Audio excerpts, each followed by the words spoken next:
Hey everybody, Adrian here, one of the co-hosts of Sidebar Forever, the new version of the former Sidebar Pop Culture podcast. Every month, Sidebar Forever posts brand new episodes discussing and examining pop culture and art-related topics. However, as a bonus and a reminder to listeners who followed us in our previous incarnation, we're representing some of our vintage back episodes. Many of our classic interviews and roundtables will once again be available in our podcast feed. So, please enjoy this back episode from the Barchives, and don't forget to subscribe to Sidebar Forever on sidebarforever.com, Apple Podcast, YouTube, or anywhere else you get your podcast. And hey, follow us on our socials, Facebook, Twitter, and Instagram, so you don't miss a single new episode of Sidebar Forever.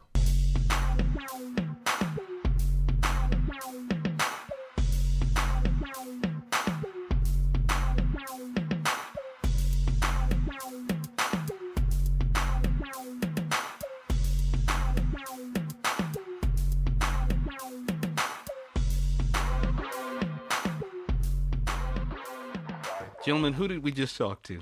Arthur Adams. Yes, we did. That's it. The man, the legend, the myth. Yeah. He's graced the Sidebar microphones today, and we had an awesome time chatting with him. We don't even have to explain who Arthur Adams is. Yeah. Exactly. If you don't know, now you know. But just a little about Arthur Adams. He was born in Massachusetts. He's lived most of his life out on the West Coast. He's had no formal art training, but big influences on him were Michael Golden, Walt Simonson.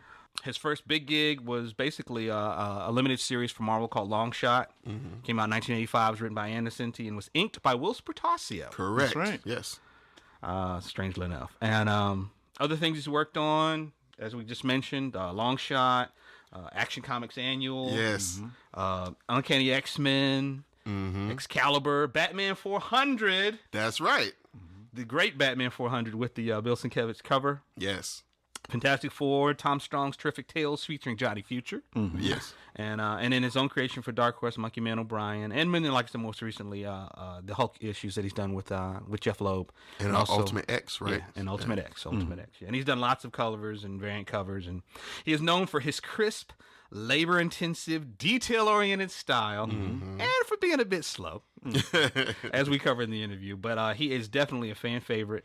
And his work has been featured in the pages of the Spectrum Annuals that come out every year from Underwood Books. And as Adrian brought up in our conversation, he won an Eisner for Best Single Issue in 1985 for his work on Gumby's Summer Fun Special No. 1. I gotta say, It was 1988. 1988, I apologize. I'm Gumby, damn it. There you go. A little Eddie Murphy SNL, right? There you go. So anyway, he was awesome. This was a great conversation. Hope you enjoy it. This is Arthur Adams. The Interview.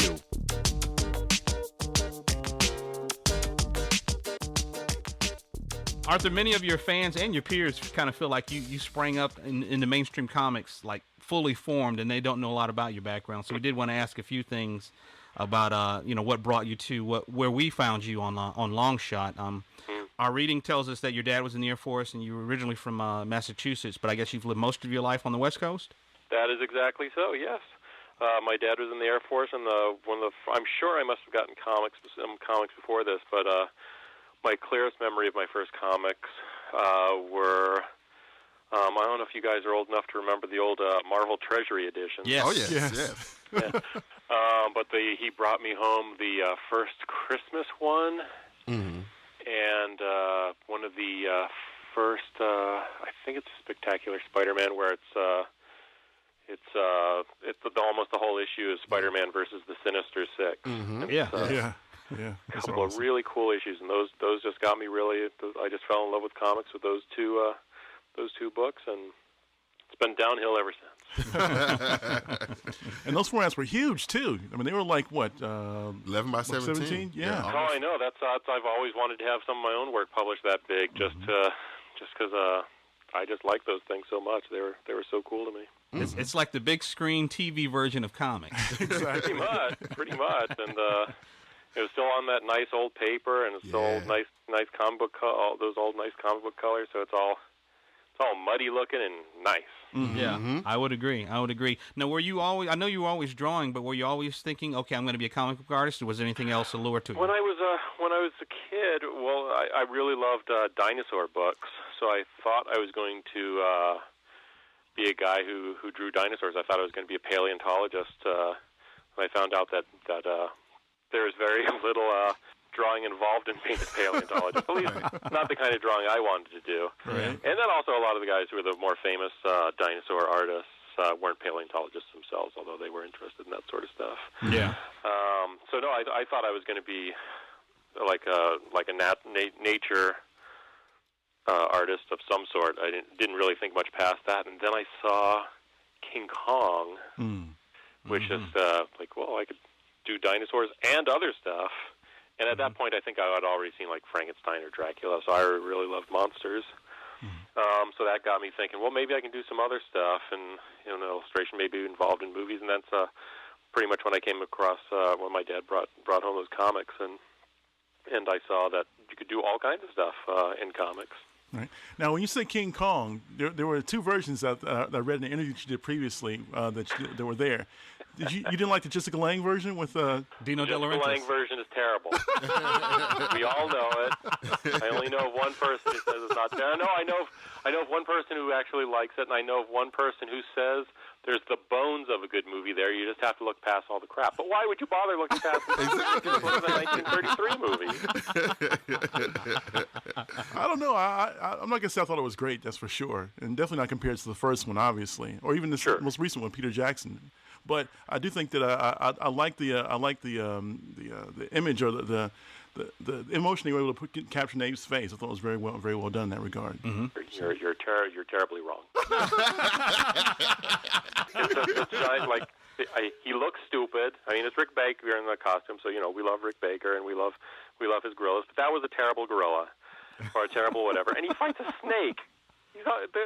Where's the dinosaurs? Right, that's true.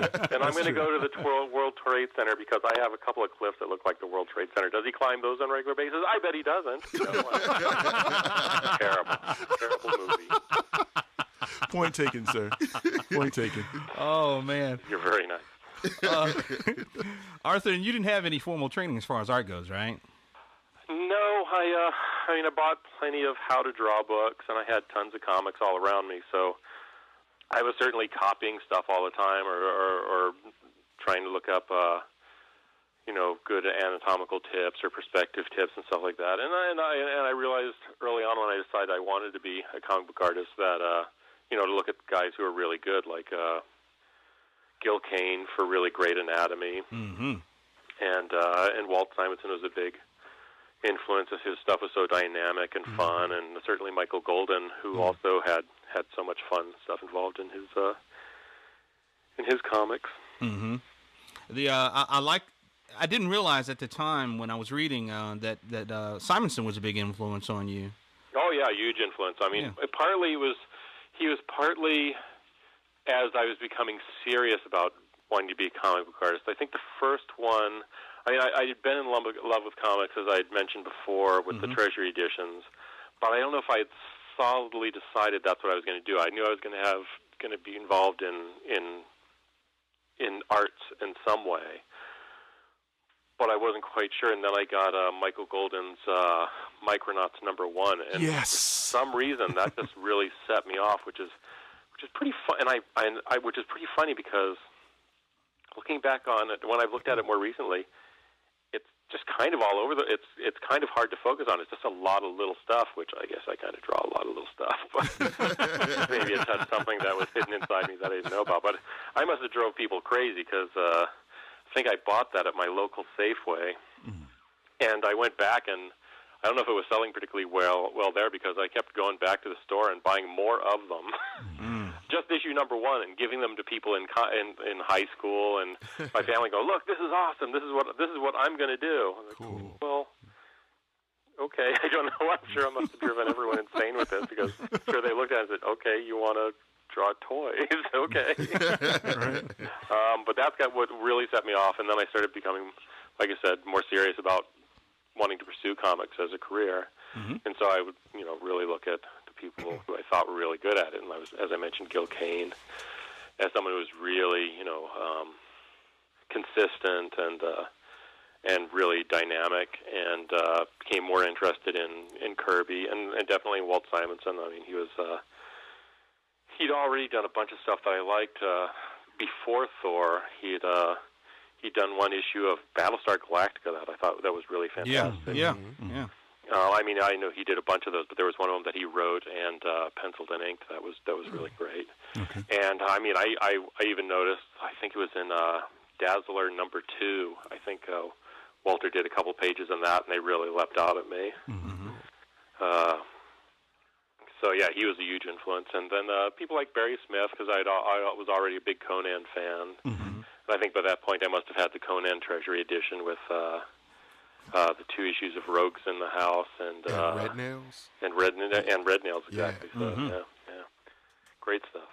Well, let me ask you this, Arthur, and pardon my hyperbole, but your career from the outset seemed absolutely meteoric. I mean, you were 19 or 20 years old and working in the industry, and as incredible as that is, to somebody looking from the outside, you were actually working on high-profile titles almost from the outset, getting assigned to the. It seems like that maybe in hindsight, but I like to say I got hired when I was 19, but I was really just 2 months from being 20.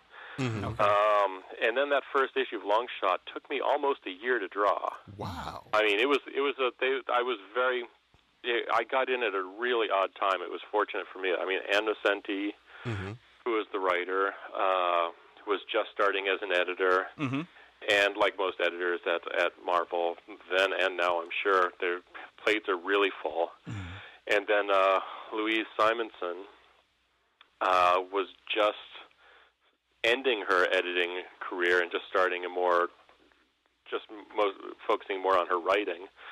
So she agreed to freelance edit, but that basically meant, she had other stuff to do. She wasn't that worried about it. Right. She wasn't terribly worried about keeping Dummel Arthur on the West Coast on schedule. So basically, they let me take my time, let me learn what I needed to learn. And I think I turned in because it was early on. They asked me to do layouts for the first half of the book, and I sent those all in. And I can't remember who it was, but thank God they did. They basically corrected everything. They went over everything to explain. Look, you don't need to divide up every action into its own individual panel. You can have multiple things happening per panel. Work on this perspective, work on that perspective. I want to say that the guy who did that was Elliot Brown. Yes. Who was at Marvel at the time, who was famous for doing tons of, diagrams for, Thor's hammer and Captain America's shield and various people's motorcycles and things like that. Was really, really into technical stuff. So I want to say he's the guy who helped out a lot on that, but I'm honestly I'm not really certain. I don't recall for sure. But that was a huge help, just helped me get straightened out on clearing stuff up. So like I said, the first issue took at least 8 months, and that was all a learning experience for me. And then the rest of the series, I think I probably got that done over the course of the next year. Okay. And then immediately started on New Mutants Special and X-Men Annual #9. So so this is all happening over quite a long period of time, and then it just kind of all came out at one time. Okay. Well, and the other... so not to downplay my meteoric career, but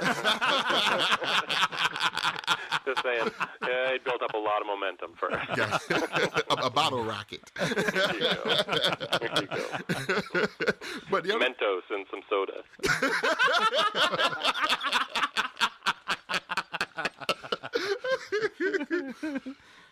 But the other thing I wanted to ask you in regards to that is that the other interesting point is your art seems to anticipate the fusion of manga and Japanese animation into American comic art, which wasn't something that was mainstream or prominent. Well, that's certainly true. I was thinking about this a couple of days ago. I was trying to remember who first showed me Akira, which was really, I think, the first major thing that came to the United States. I know there had been a little bit of other stuff before that. I think it was I think it might have been John Muth, and even it might have been Walter Simonson as well. They were really excited about this Akira thing, and because I was in the Bay Area, there was a big bookstore, a big Japanese bookstore, and they had a couple other things. I can't quite remember. I know Appleseed had been around, or no, Akira had been around for a little while. Right. And then Shiro Masamune's Appleseed started coming out, and that was a big influence on me and a bunch of guys. Oh, yes. It's all very exciting stuff with lots of the technical stuff and really great cityscapes and really cute girls and lots of action. So yeah, I tried to have that be an influence. I don't know how successful it was. Looking back on some of my stuff, especially the '90s stuff, when I think I was looking at a lot of manga stuff and a couple other guys who were really influenced by manga. I think my '80s stuff my '90s stuff got really weird looking with really big feet and and odd heads. But yeah, it was definitely an influence. Well, one of the other influences I noticed recently, because Swain brought up, of course, was that you like Mr. Serpieri. Absolutely. Oh, yeah. For Johnny Future. I think Mike Mignola showed me that stuff in the mid-'90s, and I think I only really seriously started trying to emulate some of that stuff right around, I'm going to say it because it's fun to say, right around the turn of the century. Because I had...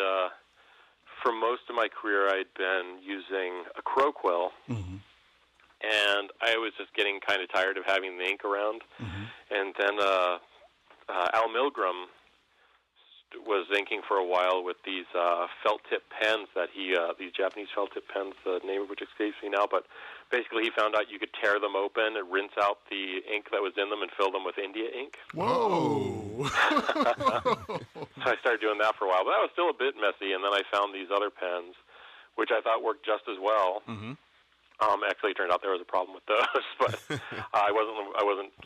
didn't find that out until a couple years later, when all the pages started turning light purple. Oh no! Which was that can be a problem. But fortunately, I found some other pens since then they're just these felt tip pens. Okay.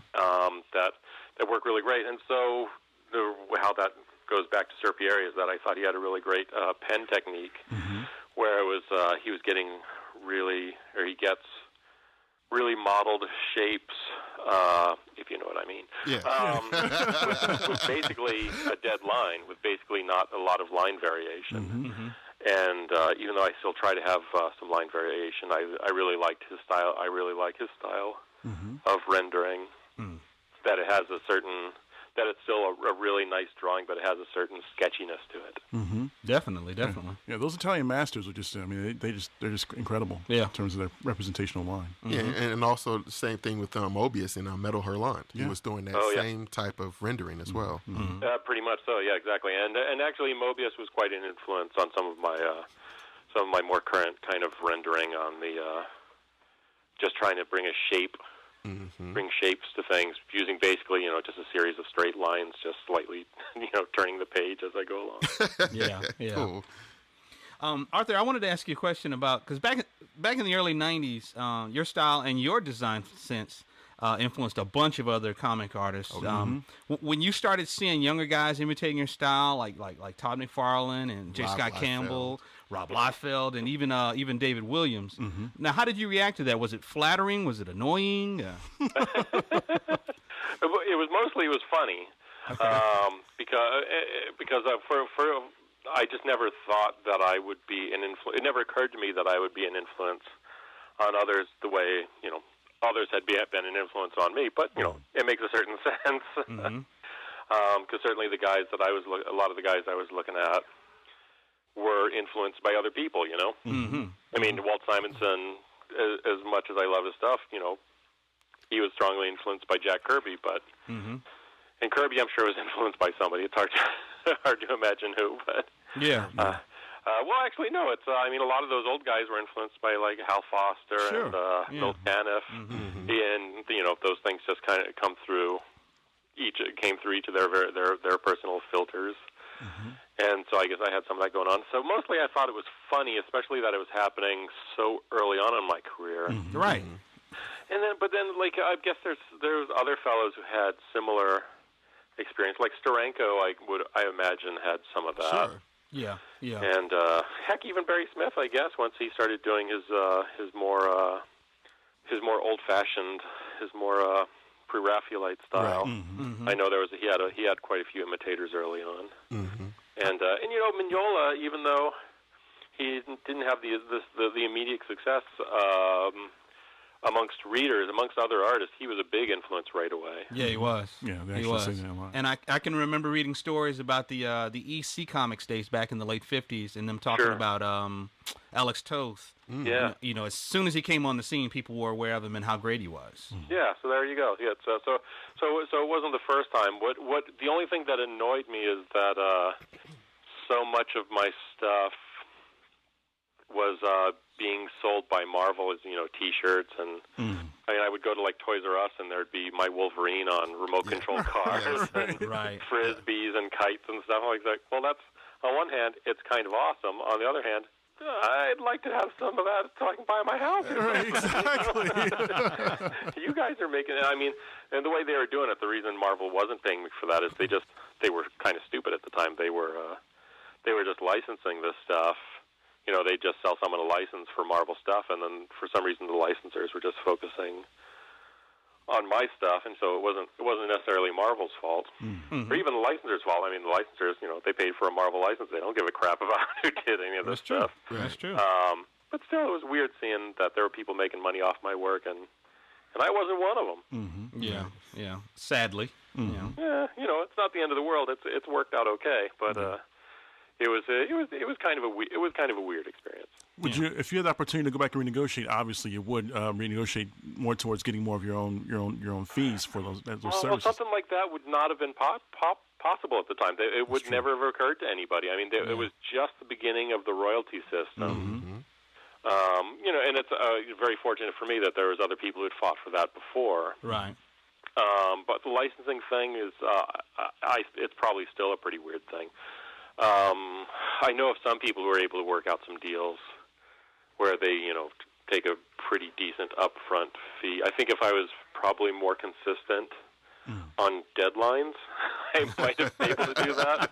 But this goes back to my mentioning earlier about sometimes being my own worst enemy. It's like, you know, if I played along a little better, maybe I'd have a little more hearing. Yeah, I got you. Well, since you brought up the royalty system, and we're always fascinated by the stories that we hear from the late '80s and the early '90s during the speculator boom, when things were really excessive, and there were, you know, there was just, you know, there was a money grab everywhere. It was the Great Gatsby. Well, fortunately, I managed to avoid almost all of that. Oh no!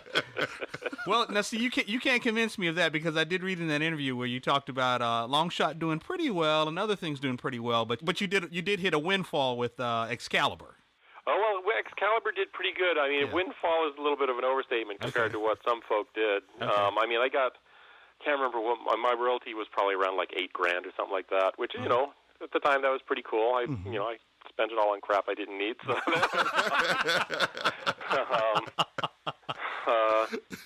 but no, like when it was right at the beginning of the Image guys getting together, and they were talking to me about doing a book. And I said, nah, you guys go do that. I'm working on The Creature from the Black Lagoon right now, which is the only book I ever did that lost money. And that was just because the marketer, Dark Horse had just got the license for the Universal stuff, and they'd done the first 2 issues, I think Dracula and Frankenstein, and they had sold like crap. As I recall, they didn't really look that good, so there was a pretty good reason why they didn't sell like crap, or why they didn't sell particularly well. But mine was the 3rd issue, and the marketing person said, well, you know, I have this much budget, and the first 2 Universal books didn't sell at all. So I'm not even going to advertise this book. Nice. Oh, man. So that went nowhere. So yeah, I if I'd had any sense, if I could go back in time, I probably would have done an Image book. That's probably true. Yeah. Although my life would be totally different. I'm pretty happy with the way things are right now. Well, good for you. Yeah, there you go. Well, that's interesting that you bring that up, Arthur, because I did want to ask you early on when Image was starting, did they approach you as far as like doing something creator owned over there? There was a couple of guys who approached me, and it was just a matter of. There was a group of guys that I was used to hanging out with that I liked, and we started talking. Well, maybe we should just do our own thing because I think there was various groups of guys that were getting together, right, and saying, well, those Image guys are doing pretty good. Let's do our own thing. And those Image guys were always much better businessmen than those other guys.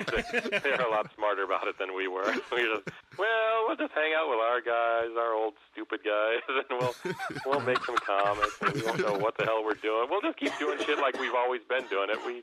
And it's well, to the credit. If I had it to do over again, I might have, but you never know. But let's hope something will go crazy again, and people go crazy for comics for no apparent reason again. Let's hope so. To their credit, though, they did manage to get Malibu in the chamber first before they launched their own books. So they kind of had somebody to balance off of to some degree. Oh yeah, it was definitely a very weird business in the '90s. And sometimes it's hard to remember what I was doing in the '90s. I was just kind of doing weird little side projects. Mm-hmm. It's hard to. I don't even know how I made a living in the '90s. Now that I think about it, that was what I was doing, like one annual every year or two, and then just selling the artwork and doing little bits of like covers and stuff. I guess it was mostly covers I was probably getting by on. Mm-hmm. Yeah. Arthur, do you do much work outside of comics, like character design stuff, or just straight I've done bits of that, not as much as I would like to. Mm-hmm. But there's always someone who says, "Oh, I have a project in mind. Can we talk to you about doing such and such?" And I'd love to hear about it. And stuff doesn't come through, which is the usual thing in Hollywood, or with movies and TV. I imagine if I was in the LA area, I could probably get plenty of that work, but I don't actively seek it out. I got you.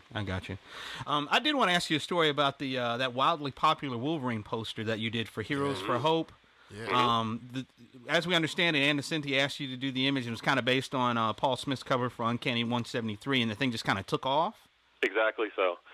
I'm not even sure why they asked me to do it at the time, because I don't think I was any particular fan favorite at that particular point. It's kind of hard to remember now, but they just said, we need something like this right away, and I did that, and then that was just when Marvel was starting to do posters. And they said, "Can you do something like this Wolverine for a poster?" And sure, why not? And that's another one of those weird ones that actually financially did really well for what a 20-something guy who's living in a crappy apartment in Oakland, California at the time. Can you give me what for what?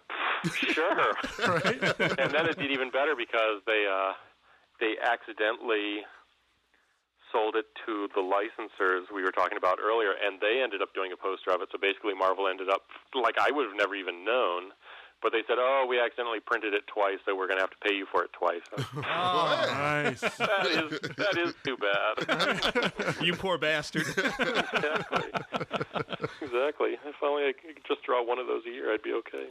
Right. Well, it's funny because, Oh, no, I'm probably going the same way you're going, Swain. Just for a generation, Arthur, that the standee and that poster, for a certain generation, that says comic shop. Yeah. In every comic shop. Yeah. Sure. Yeah. Well, I still have a couple of those around. So if I ever open my own comic book shop, it'll go in.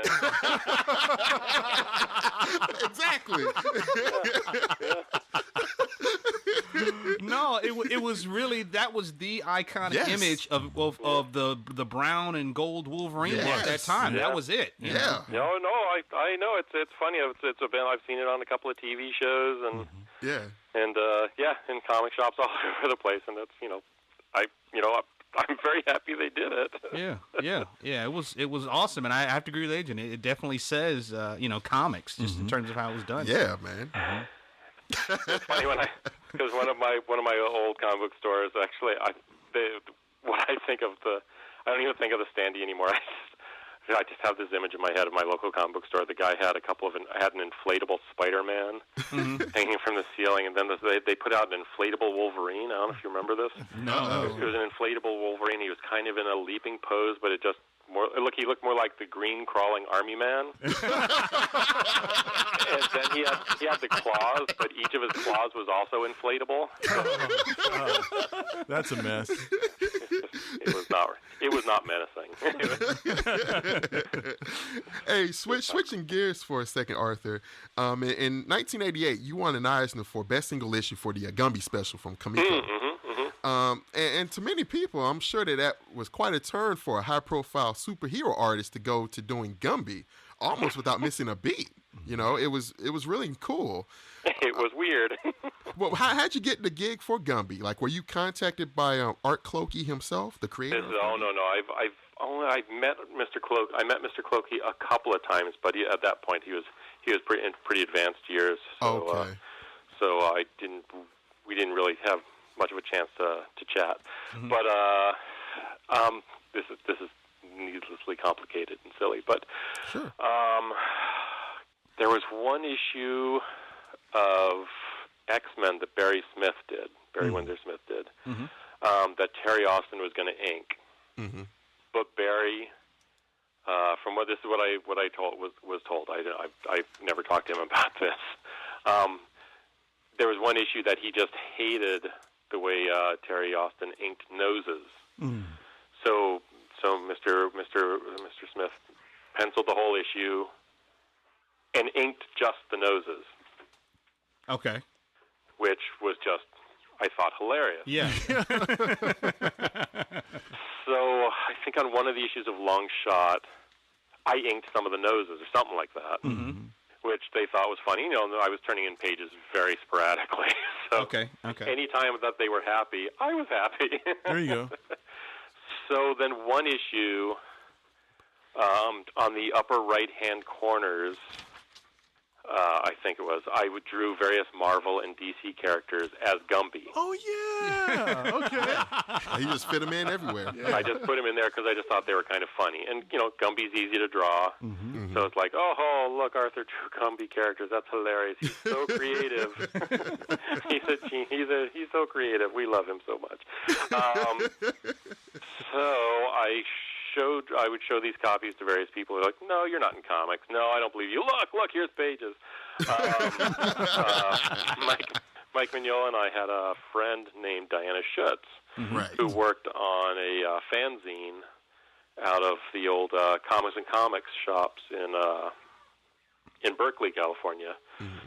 So she was asking us what we were doing, and we were showing her our stuff, and she looked at my Longshot pages and saw that there was Gumby on them, and she thought that was funny and cute. Years go by. She's become an editor, and she's working at Comico, and she calls me and says, "Hey, we're thinking about getting the rights to Gumby because I know you love Gumby." I don't love Gumby. I just did that thing because I thought it was funny. But no, you love Gumby. No, I don't love Gumby. I love Gumby. Well, what will it take you to get you to do a Gumby comic? And I thought, oh man, I didn't say this out loud, but I was thinking in my head, which is really silly to think anyway. But it's like, if I do this Gumby comic, people won't take me seriously. Like, it's comics. No one takes anything seriously. And the people who think that things are taken seriously are just wrong. Okay. So, right. So no, I don't really want to do this. But, I'm a really big fan. I just met Bob Burden at a convention a month or two before this, and I thought he was really funny, if not, extraordinarily odd, but very funny. He was very, very nice. He was very, very nice to me. Yeah. I think he took me to my first strip joint, so, Go Bob. Flaming carrot. Yeah. So I said, well, if you can get Bob Burden to write this, and Bob was writing and drawing Flaming Carrot on, as I recall, a monthly basis. I was like, get Bob Burden to write it. And I was thinking inside, because Bob's doing his own book, he has no time to do this. Right. There's no way they're going to be able to get Bob Burden to do this. So she calls me, but she says, okay, I'll check in 5 minutes. She calls back, says, Bob would love to write that for you.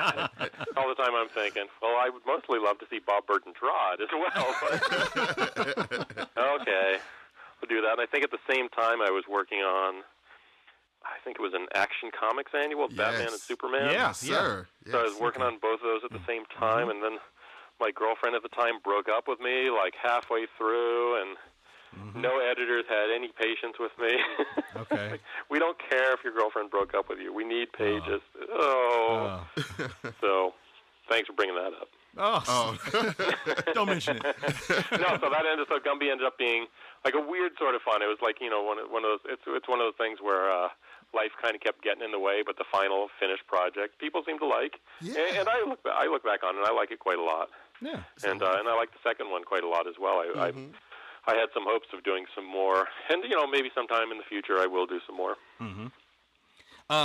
Is that the only Eisner you've ever won, Art? That is, in fact, the only Eisner that I've ever gotten. I don't remember. I don't know if it's the only one that Bob ever, the only one. I'm sure Bob got a ton of them for Flaming Carrot and something else. So yeah, that's the only Eisner I ever got, which is that's fine. How many do you need? Well, exactly. Yeah, I didn't mean to put you on the spot. Like, okay, you're slacking. Where's number 2? You should turn around on us and say, "How many did you get? How many did you write?" I'm not absolutely sure I did get a. Did we get an Eisner for that? I don't remember now. I know we got some sort of award. That could have been that one. I forget now. Yeah, I think I'm correct, at least in that one. Yeah. So I'll go with that. Why not? Okay. All right. Well, Arthur, most of your work has been for publisher-owned properties, with the big exceptions being Monkeyman and O'Brien. Sure. For Dark Horse, and then maybe Johnny Future. Although we hear that Johnny Future was more Steve Moore's creation. It's Steve. Well, I mean, it's still all owned by DC Comics. Okay. So I mean, it was Alan Moore and Steve Moore came up with the idea for it, and I basically was responsible for all the visual stuff. Okay. They had some suggestions, which would have been fine. They just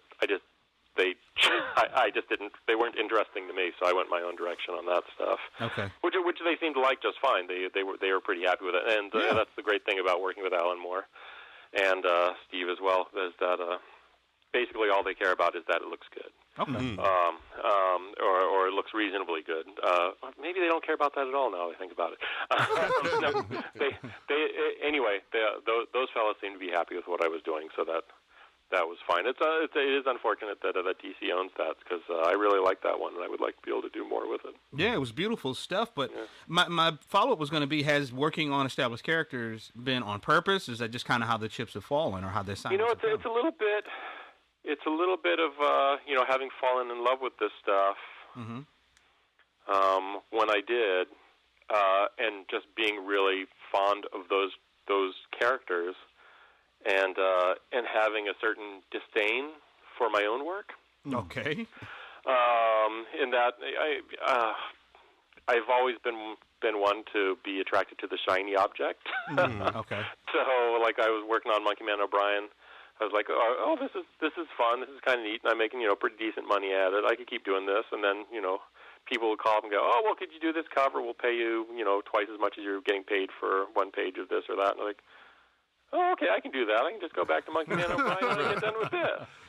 10 years later.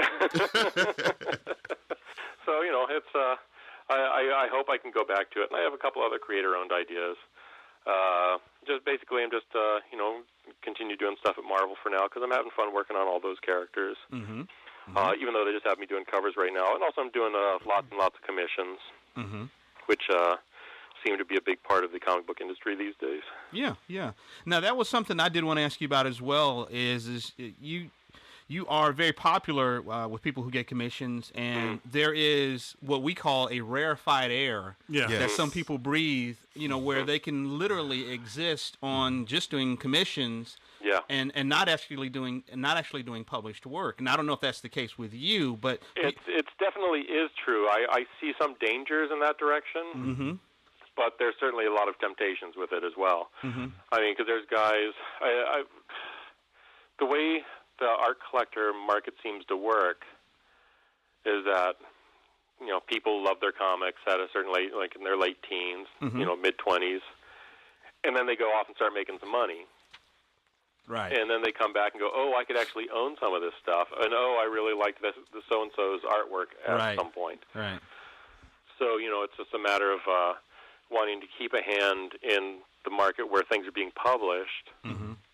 So, keep reseeding the future, because my fear is that, people who were really into my stuff when they were younger are going to buy a couple of things and realize, they're ridiculously expensive and go, well, I have 5 or 10 of these now. I don't need any more.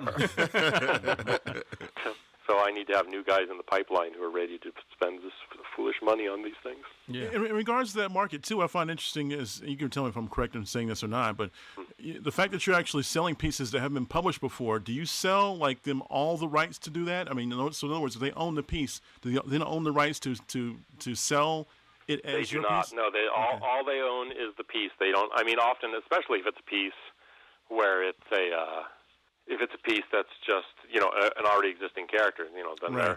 they're out. That's it. That's right. They get the original art, but I still retain the printing rights. Okay. Okay. Which is a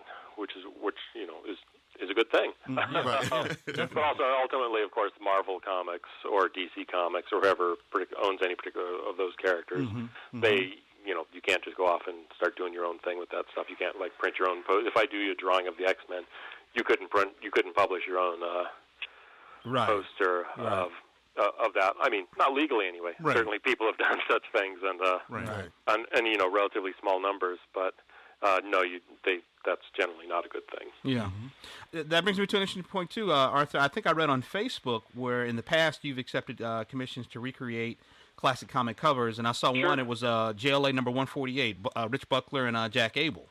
Mm-hmm. Now, when did you start doing those, and was there any hesitation on your part in doing them? When did I start doing them? It was because I think I've still only done like maybe 8 or 10 of those kind of things. Mm-hmm. And I certainly have a pile of them still as commissions waiting to be done. I think the first one I did was, was it Marvel Feature number 1 with the Hulk and the Thing fighting? Yeah. I saw that one too. Yeah, that was the very first one I did, and I just did it for fun because it was one of those things I always liked. But it was, and as I also say to people who want to get these things, is that sometimes mine might, for whatever reason, be seen as being better than the original, which is not what I'm going for. I'm going for things that I like. Right. But that I understand that the guys who did them, they drew that cover and maybe 2 or 3 others in an afternoon. Mm-hmm. And the thing I'm going to be working on will be for a week or 2. Right. So there's it's I'm not saying, so what I'm saying is the originals are awesome, and I totally love those things. Okay. But I find some inspiration in those and just want to play with them. So anyway, that Marvel Feature one, I did that one just for fun and said, let's put this on eBay and see what it does. And it did really, really well. I'll bet. So that's, that basically said, and so basically it's like, there's a market for this, and I love doing it because I'm getting to play with the stuff that I loved. Right. When I was a kid, which is, kind of the wellspring for all this stuff for me is, just, keeping in contact with that 13-year-old in me that was in love with the stuff, at that time. Yeah. So I do them because they're a lot of fun, and they help pay the mortgage. Yeah. I think Kevin Nolan said on this show maybe even that 13 and 14 years old is like everybody's golden age in comics. Mm-hmm. Yeah, pretty much so. I mean, there's I'm one of those guys who loves 70s comics, and I can look at them and go, oh yeah, that's really ugly, terrible stuff. Yeah. In some cases, some of it's really awesome. Mm-hmm. But I mean, it's definitely the time when the guys who were doing it were really professional, and I mean, how many of those guys were doing 2 or 3 books a month, and right. I have nothing but respect for that because I cannot even imagine doing that. Okay. It's just unbelievable to me. I have no idea how those guys are able to do that. I mean, it's one of the things that might be part of my legacy for comics, which is not necessarily a good thing, is that the kind of influx of guys who can just barely do a couple of books a year and somehow still have comic book careers. Now, that brings us to a point that I wanted to ask you about, Arthur. And you mentioned it in early in the conversation about deadlines and about time taken. the speed by which, or in some cases, people might say the lack of speed by which you're able to produce your work. Is that because you're lack of speed is still a speed? 10 speed has 0 to 10, right? This is true. But I mean, I just wanted to ask you: is it because you're distracted? Is it obviously because your stuff is very labor intensive? There's a lot of detail. I think mostly it's because I'm obsessive. Mm-hmm. So if a particular thing on a page is not working to my satisfaction, I just keep laboring at it in the hopes that it'll one day be good, and it almost never is. But that doesn't stop me from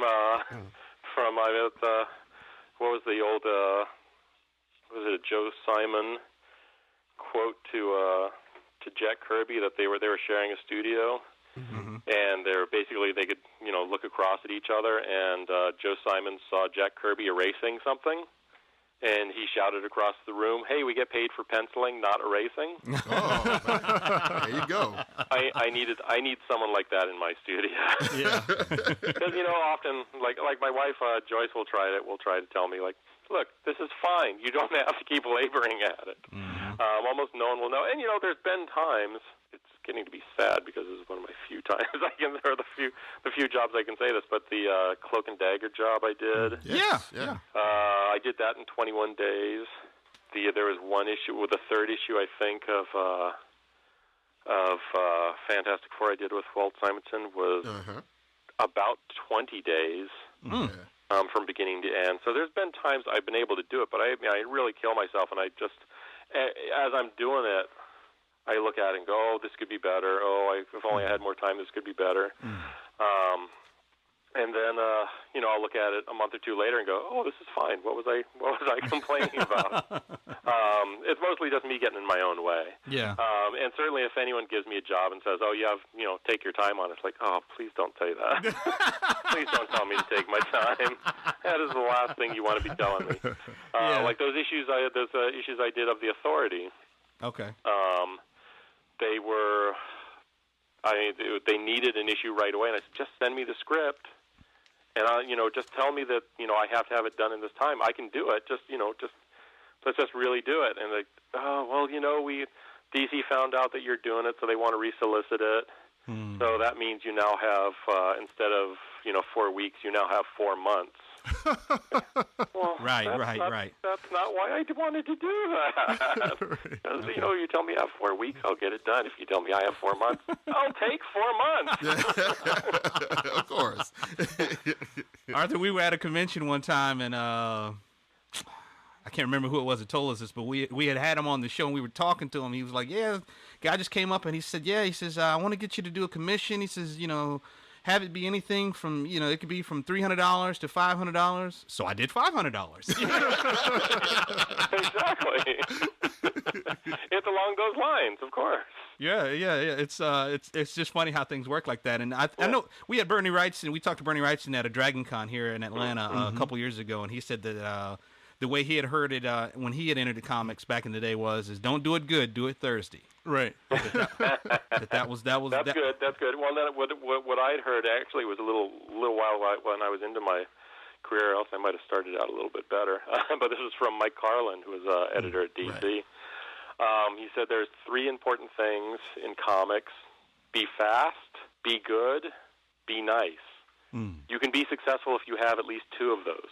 Yeah, true. That sounds like sage advice. Well, if only I could work the be fast one, and I'm not even so sure about the be nice part, or the be good part on most days.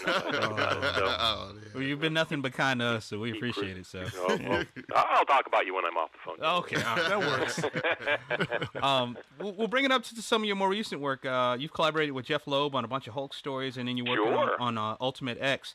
How has that collaboration been for you? It's been great. Jeff's a great deal of fun to work with. He's a clever guy. I really liked those Hulk issues. It was funny. each time I got a script, it was like some weird Hulk fever dream. Yeah. If you know what I mean, it's like one of those things that if you stop to examine it, you go, what the hell is this? Yeah.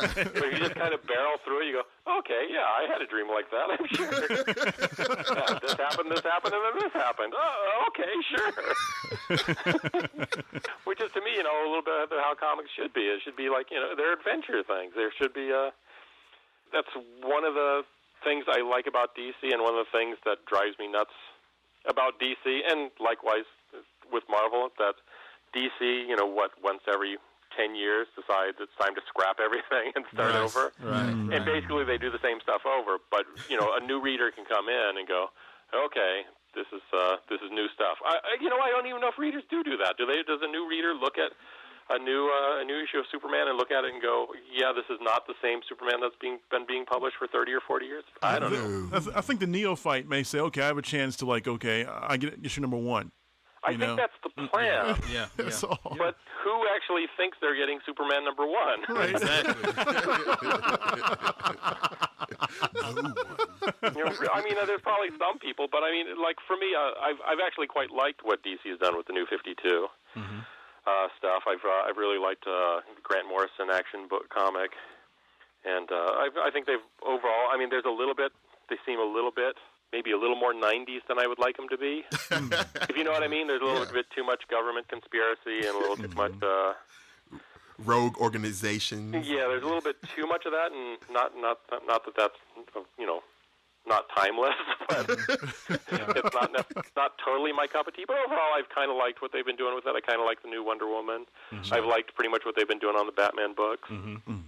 Yeah, and at least it's a big event, but it doesn't quite feel to me exactly like a big event where everything is connected to everything else. You know what I mean? There's times with Marvel I kind of think, maybe you just need to start again, and then they do stuff like with the Ultimate books, and right. And I'm not really crazy about that. So Right. Well, no, I'm kind of with you there. It's kind of one of those things that maybe I've been doing this long enough that it's just hurt me too many times. Is what I'm trying to say. I think it's just a matter of the focus. So what I was talking about with Loeb is that he's also kind of a child of the 70s for the Marvel comics. For sure. So he really likes a lot of that stuff. He's also in a ton of the 60s stuff. So that's, but he's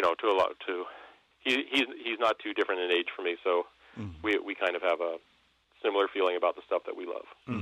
Well, let me ask you a broader question kind of connected with that. A lot of tenured creators, guys who've been in the business for 20 years or so, say that working in comics now is a bit more corporate than the old days. Would you agree with that? I've always been separated from both of the major companies by continent. So it's almost always felt like hobby. Okay. It's kind of hard to say.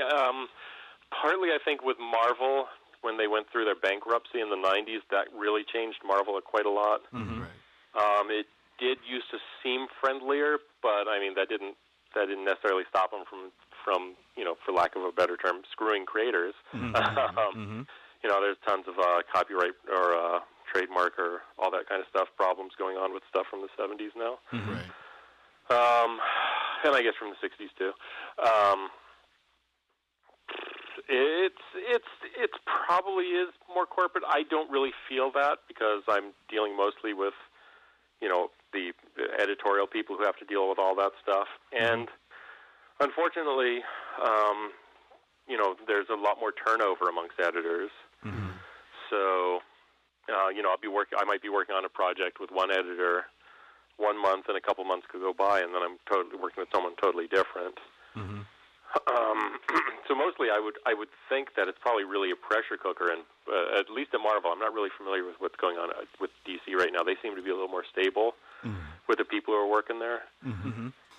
But they are both owned by big corporations, so it's one of those things that I've tried to tell some people, that are really busting their asses for Marvel's like, don't kill yourself for either Marvel Comics or DC Comics. They're not going to kill themselves for you. Yeah, there you go. Yeah. I wanted to ask you, too, because Dwight has turned Adrian and I on to the Spectrum Annuals that come out that feature art from, varying different fields of art. And we saw your work appear in there a couple of different times, a couple of different annuals. Was that kind of a cool thing? Well, it's kind of a funny thing. They do a great job publishing it. It's a really well put together book. That's actually something my art dealer takes care of. My pal John Fanucchi, who sells my artwork for me. He does all that stuff. I mean, and the Spectrum book it's a nice chance to see what other people are doing, right? And what other things I can rip off. I mean, that's funny. Last question for you, Art. And speaking of Spectrum and other artists, this is kind of a heavy question to ask, but it's not bad at all. But just it's heavy. I am married. That's a wonderful thing. I want to let you down gently. He ain't heavy. He's Art Adams. and I look better on the phone.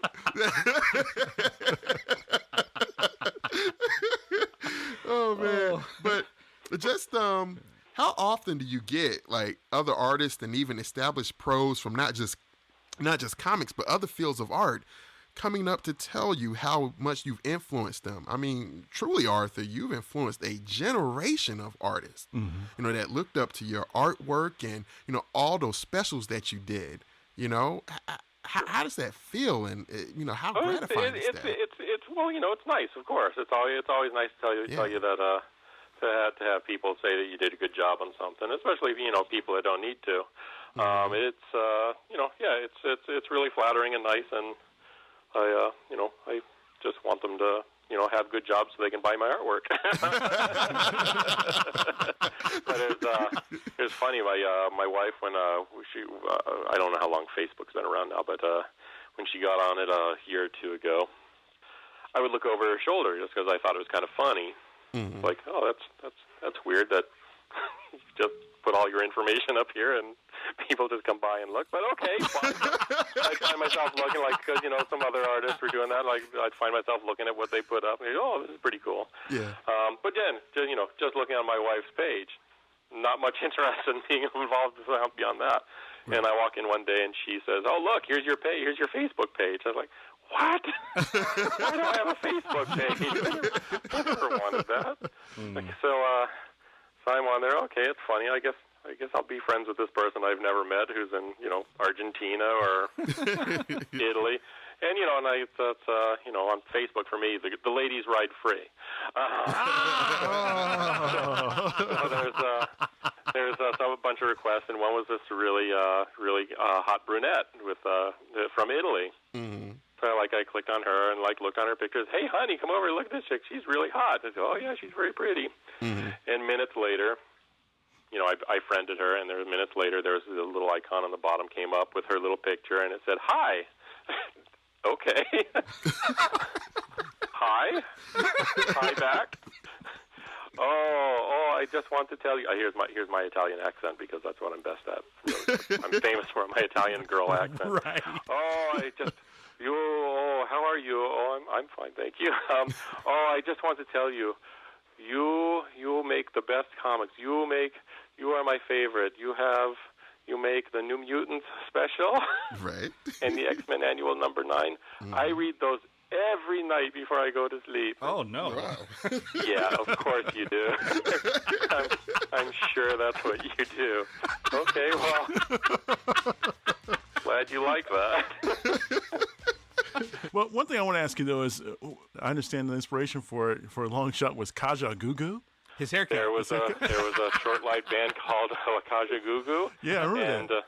And yeah, the guy just had spiky hair. It was one of those deals where they said, they asked me to make up what Longshot looked like, and there was only one drawing of him at that point, which I don't know if you saw the collected Longshot that they did a couple of years ago. But one of the back pages is a drawing of what Carl Potts thought Longshot could look like, and he was kind of had curly hair with a black streak in it. And then he was supposed to have the star was supposed to be a tattoo on his face, and I just didn't want to draw a tattoo on his face. I have no idea why now. I just at that time I just didn't like the idea of it. So instead I just had when things are happening, his eye just lights up. Why would that be a thing? I don't know. And so with the hair, I think I just looked at all the other Marvel comics, maybe even DC Comics characters at that time, and I was just trying to come up with someone with hair that was a little bit different. And I don't think it was called a mullet yet at that time, but it was right at the invention of the mullet. So it was never going to die. It was going to be a ageless hairstyle. It was a proto mullet. There you go. Nice. That's awesome. That's awesome. That concludes this episode of Sidebar Forever, hosted by Dwight Clark, Swain Hunt, and Adrian Johnson. You can find us online at sidebarforever.com. Any emails or questions can be directed to us at sidebarforever@gmail.com. And also, subscribe to us on social media. You can find us on Facebook, Twitter, YouTube, and Instagram. Sidebar Forever is copyright 2020. Dwight Clark, Swain Hunt, and Adrian Johnson.